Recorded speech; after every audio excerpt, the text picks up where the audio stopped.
Françaises, Français, mes chers compatriotes, après avoir consulté, écouté les experts, le terrain, j'ai décidé de renforcer encore les mesures pour réduire nos déplacements et nos contacts au strict nécessaire.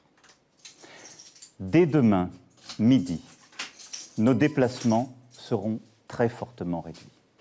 Nous sommes en guerre sanitaire certes, mais l'ennemi est là, invisible, insaisissable, qui progresse. Et cela requiert notre mobilisation générale. Y sont-nous, individuellement et collectivement, à la hauteur du moment? Je sais, mes chers compatriotes, pouvoir compter sur vous. Allô? Ouais, ça va? Ouais, bah ouais, tranquille. T'as vu du coup? C'est ce qu'on pensait, hein, confinement. Bah ouais, ça fait chier, je peux en faire comment du coup, hein? Ouais. Bah, je pense que le seul truc à faire c'est... on va faire un truc chacun de notre côté, sur le confinement, etc. De toute façon, on comptait faire un truc sur les humoristes, donc maintenant que toutes les salles sont fermées et tout, c'est mort, hein. Bah ouais, je sais bien. Ouais. Bah écoute, moi je pense que c'est plus pour le montage que je vais galérer.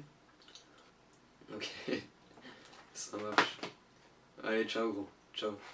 Bonne soirée, ciao.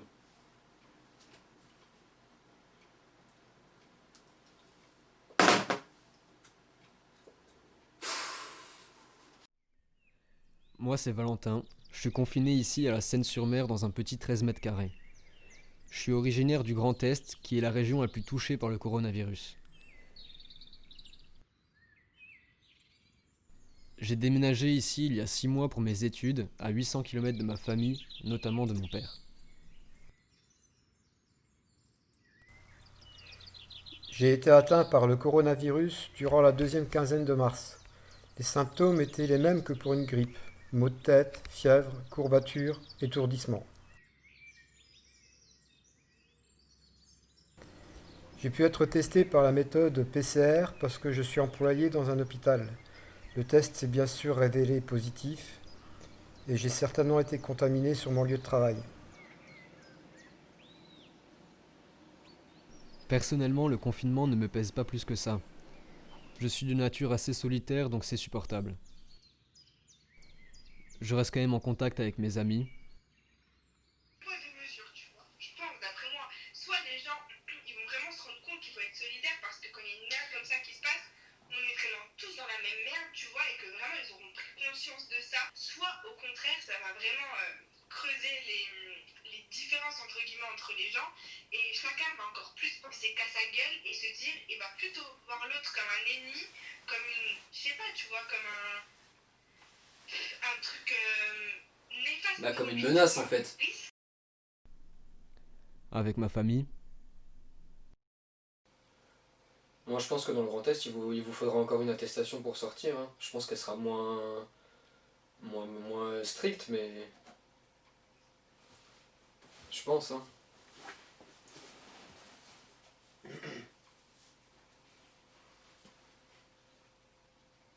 Ouais, bah ouais, c'est sûr. Notre région a été une des premières à être emportée par cette vague et peu de précautions étaient prises. Nous n'avions pas de masque, nous avions peu de réserves de gel hydroalcoolique et il était réservé aux soignants qui étaient en contact direct avec les patients. Je m'occupe en jouant aux jeux vidéo.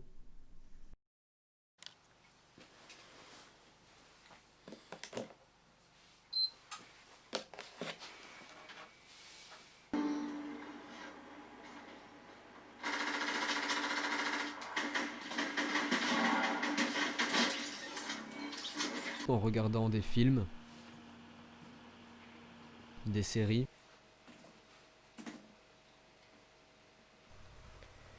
Nous sortons peu à peu de cette crise sanitaire, espérant qu'il n'y aura pas de deuxième vague. J'espère que cette période va aussi donner à réfléchir à nos dirigeants du monde entier pour changer de paradigme, remettre l'humain au centre des préoccupations, donner plus de moyens aux hôpitaux qui n'étaient pas du tout préparés à gérer une telle crise.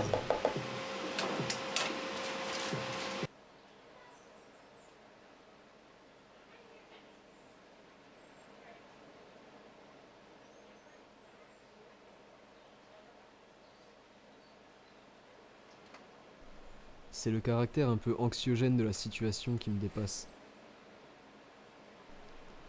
Est-ce que tout ça va revenir à la normale? Combien de temps ça va encore durer? Est-ce qu'on saura en tirer les bonnes leçons? Cette période a aussi prouvé que les véritables acteurs de la vie n'étaient pas ces financiers qui boursicotent, mais les médecins, les soignants, le personnel des épiceries, les éboueurs, les agents des services publics.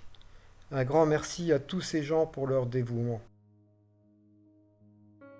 Finalement, le plus dur dans ce confinement, ce n'est pas d'être enfermé, mais c'est d'être perdu.